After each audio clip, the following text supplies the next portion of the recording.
Professor Richard Dawkins, and he's very welcome.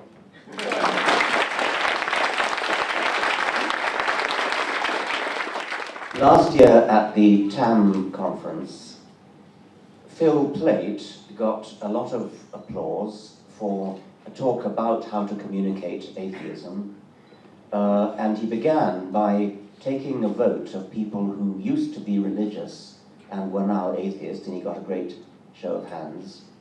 And he then said, how many of you changed your mind as a result of being called an idiotic retard? Well, not surprisingly, he got the result that he wanted.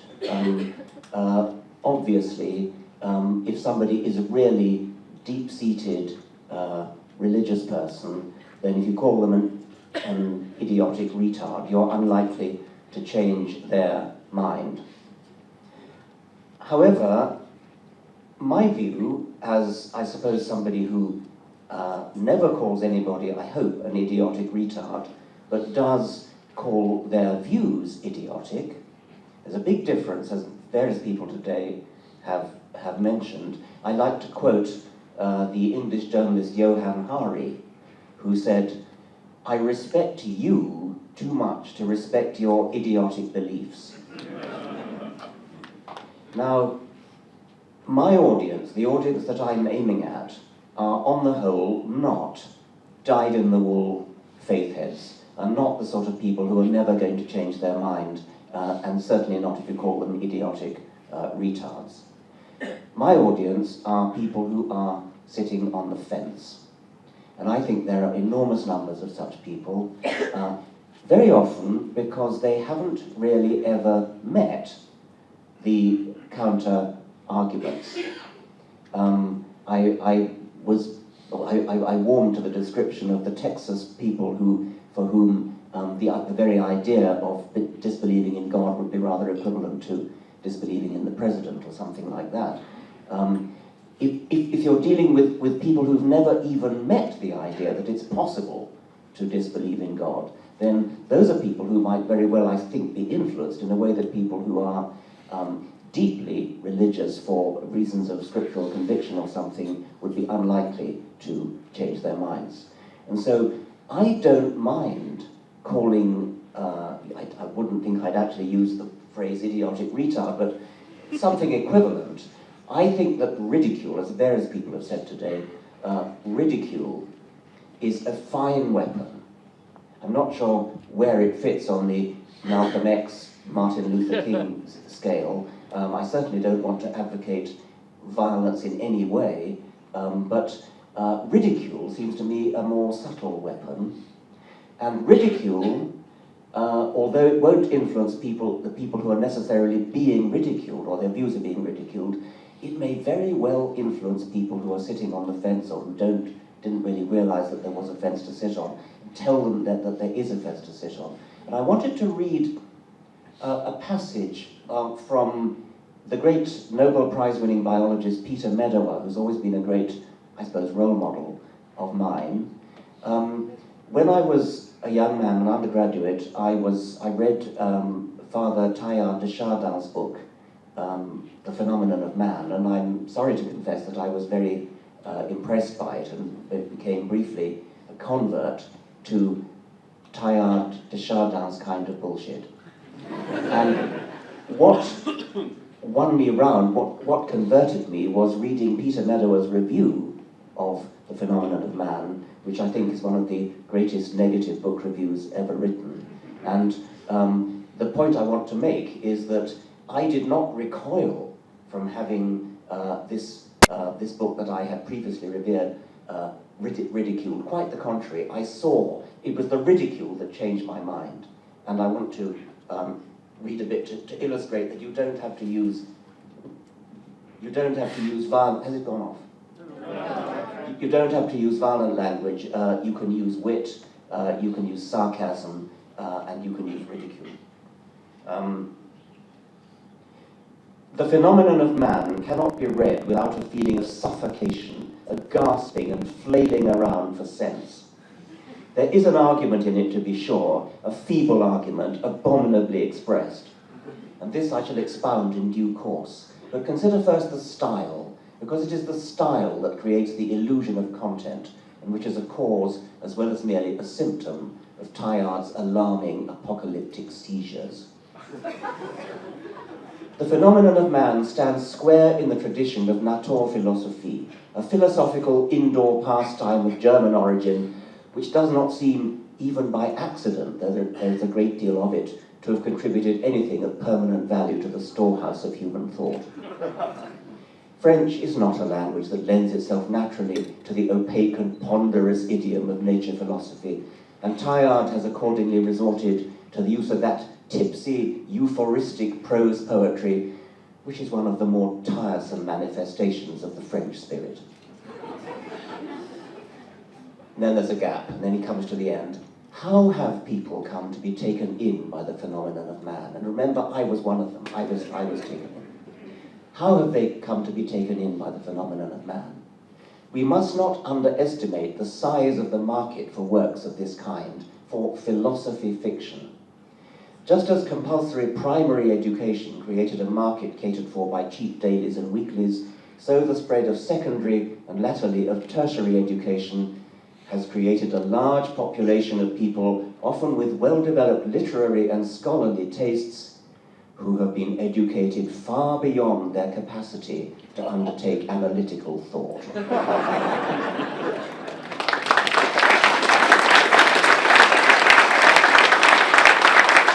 Now, that's ridicule, but that's ridicule using the rapier, using the scalpel, rather than using the club, the baseball bat. And that's the route that I would urge us to take. The beliefs that these people hold are ridiculous, and they need to be exposed as ridiculous. We need satire, we need comedy, and we had a wonderful exhibition of that last night. We need wit. So that's one point that I would like to make in communicating atheism.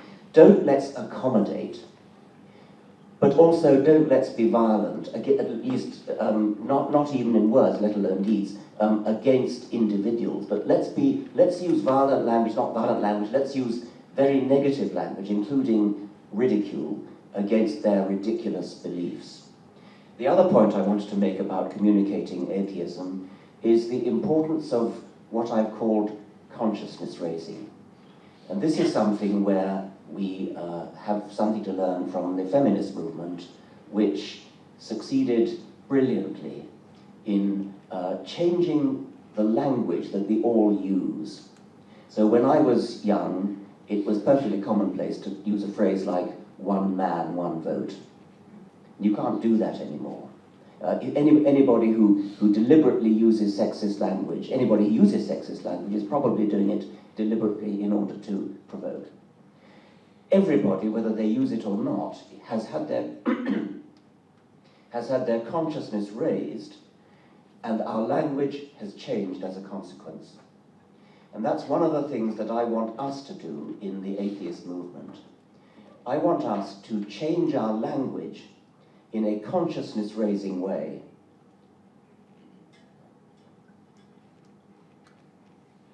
Well, thank you very much.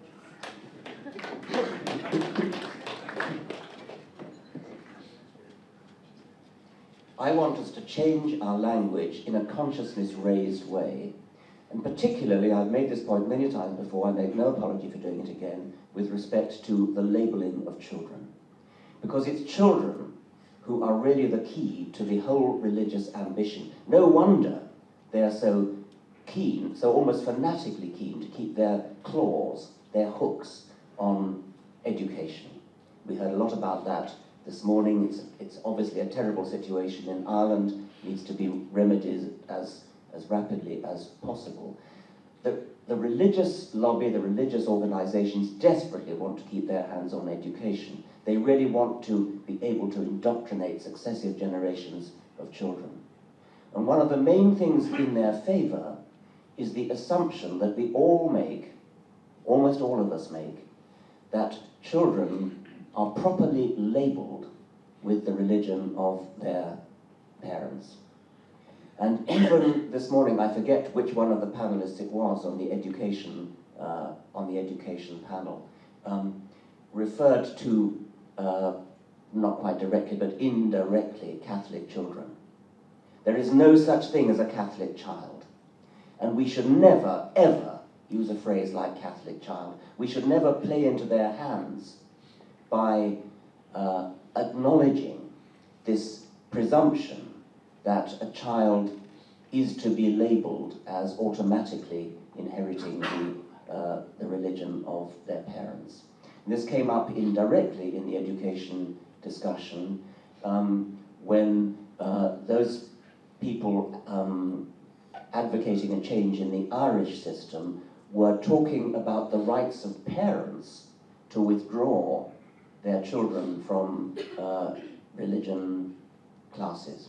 And that, of course, is very important, and that's worth fighting for. But somebody from the audience made the point that that completely neglects the right of the child to be protected from the religious indoctrination inspired by their parents. Now, this is an exercise in consciousness raising.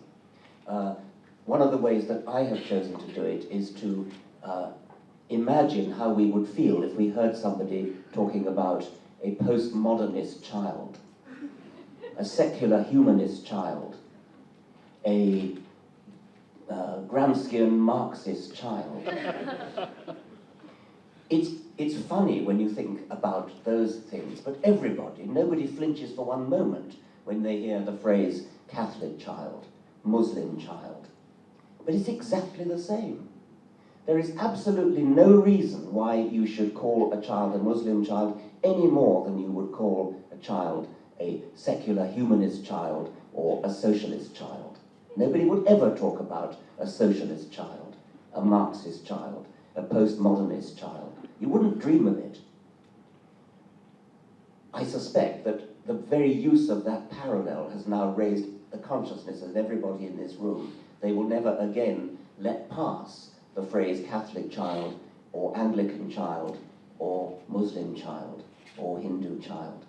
And so that's my second message about communicating atheism. You don't necessarily, obviously I want to communicate rational messages and rational arguments as well, and that goes without saying, most of my books are about that. But consciousness raising is another way of doing it. And that's the second of the points that I wanted to raise. Thank you very much.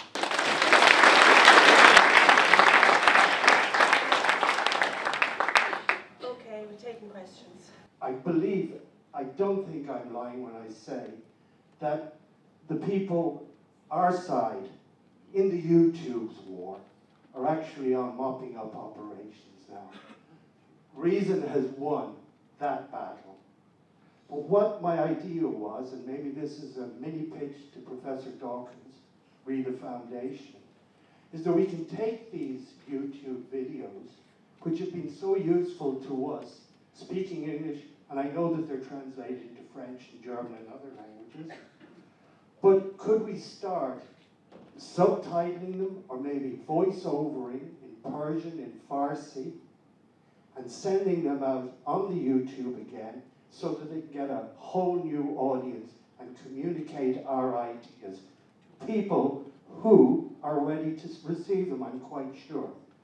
They are much safer now because there is the Tor system on the internet where you can Google Tor, and what they will do is they will give you an IP address that appears that if you're in Tehran, that you're actually in Bern or Los Angeles or Dublin. So they won't be caught by the authorities. And I think we have an excellent opportunity here to communicate our views to an audience that we really shouldn't neglect, because they are our friends and colleagues. Thank you very much. We'll certainly look into the possibility of doing that. It's the kind of thing that my foundation might very well love to do. Thank you. Brilliant idea.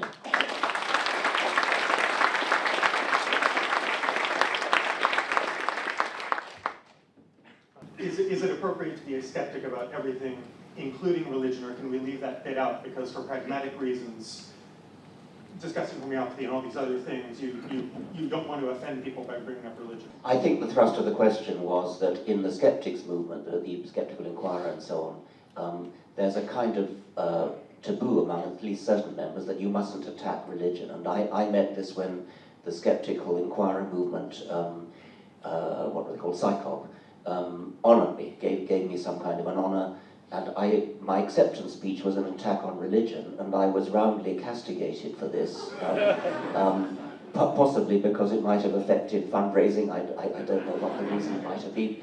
But it seems to me to be a nonsense. The defence offered is that religion is fine as long as it doesn't step on science's toes. Religion always steps on science's toes. Religion postulates miracles, virgin birth, raising people from the dead, walking on water. This is all anti-scientific, and if you remove the miracles from religion, you've got nothing left that any congregation would be swayed by. So I don't see any need or reason to separate skepticism about whatever, dowsing and telepathy and things from skepticism about gods. This is all skepticism, and we all should be in the same boat. I'm wondering if our use of language such as anti-religion, say no to this, fight religion, is possibly ostracizing. We were talking about women earlier on, why they're not getting as involved, and Helene Sizou and Julia Kristevich, who feminist theorists, talk about binary language, yes, no, anti-pro. So if possibly in the media or PR kind of thing of talking about, instead of anti-religion, pro-human rights, or yes to free thought as opposed to no to something else, and I'm wondering just if you could comment on whether that's maybe going too far or taking away lines of language, or if it's something that would possibly open up to other people who feel intimidated by atheism, which I certainly did at first. That's a great point. And I'm seeing a really great new trend recently. I'm going to these conferences and I'm seeing people who, like me, didn't come up through the sciences into this, but came through a different direction, through marketing and communications. And they're being very vocal about how our language does affect the audience we're trying to reach. And I'm a big fan of using all different tactics to reach out to different audiences. And I do believe that there's an audience out there that will be more receptive if we do focus more on the compassionate aspects of our movement. We're not just telling people that their religion is wrong. We're actively trying to help people. We're trying to stop people from getting conned. We're trying to stop women from being beaten down. And I think focusing on those compassionate aspects can really bring more people into the fold. And you're absolutely right about language. Oftentimes, I think we fall into the trap of using the other side's language. We shy away from using the word, some of us shy away from using the word atheist because, oh, it's too negative. Well, it's negative because the other side made it negative, and if we come up with another word, they're going to make that one negative too. So it's best just to take the one we've got and be bold about it, speak out about it, make it into a positive word. So I love that more atheists are thinking that way and getting the message out there that yes, language matters and that we should use it in a smarter way to reach out to new audiences. People can make shit up on the internet a lot easier than the other platforms of communication. So maybe that's the toughest out of them all. And because you have to wade through all that crap to get your message out there, it's maybe it's not the most effective platform. So whichever, the most effective and the toughest. I'm very pleased with the YouTube atheist community. There's a great deal of talent out there. There are people that are producing very well-researched videos with a lot of good content. And whenever anyone gets anything wrong, and I'm sorry to say I know this from experience, when you make an error in having an argument with a theist, whether you're talking about science or what have you, there's a very good chance that if you make an error, they won't catch it because they don't understand what you're talking about anyway. But your own side will. Scientists are, by and large, unforgiving of error. They won't point it out.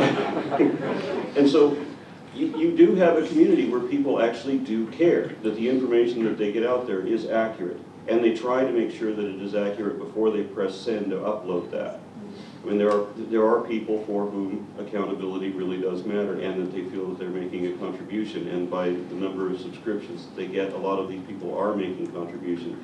I was lucky in that I got in early in the wave of YouTube atheists, because there was a lot of very talented, very brilliant people out there. If you name a topic, I'll show you an expert who's posting on the web. Really an excellent resource. And the advantage that we have in YouTube is that we are going up, especially in Texas, we have more mega churches in Dallas than I think any other city. And a mega church is a church with like 4,000 seats or more. We have churches where we had people like Olstein who had to buy a stadium so that he could fit the 50,000 head-bobbing, mouth-breathing, glassy-eyed wanna-believers. And they just eat up whatever he says because it's all emotional. There's nothing that's defined, there's nothing that's factual, it's all an emotional thing. And then they hand over all that tithing. So he's making tens of millions of dollars a day. We're doing this altruistically for free. We're posting YouTube videos. We're not making anything out of this. This is for the benefit and the betterment of mankind. And I'm very happy to say this is a whole lot of people that feel the same way that I do. They're making videos in that mode. Absolutely.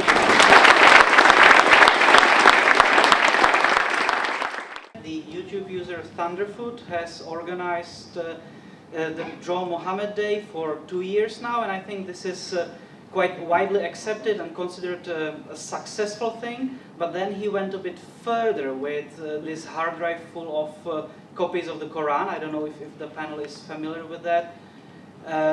He's basically stuffed a hard drive full of Qurans, and then he's burned that hard drive with the idea that these digital files are being deleted anyway as internet caches are being purged. So burning the hard drive physically is not going that much further. But this act seems to have polarized the online community quite a bit, and he's taken quite a lot of heat for that. So I'm curious about what the panel thinks about that. Thank you. I think a parallel case is PZ's desecration of a communion wafer, because that really is pure ridicule. I mean, that is saying this is just a cracker, and you are of course hurting people's feelings, but they deserve to have their feelings hurt because it is just a cracker. It's their fantasy. It's not book-burn. But we must not forget the satanic verses and how that was really burnt, actually burnt, not virtually. Yes, yes. But in the case of the satanic verses, there were some disgraceful examples of intellectuals, certainly in Britain. I think of Hugh Trevor Roper, the historian, and various other people who actually condemned Salman Rushdie and said that he deserved what he got because he refused to take seriously what, as Michael Dummett, the philosopher, said, refused to take seriously what other men find sacred. And that was a disgraceful betrayal by senior intellectuals in Britain of one of their number. Thank you.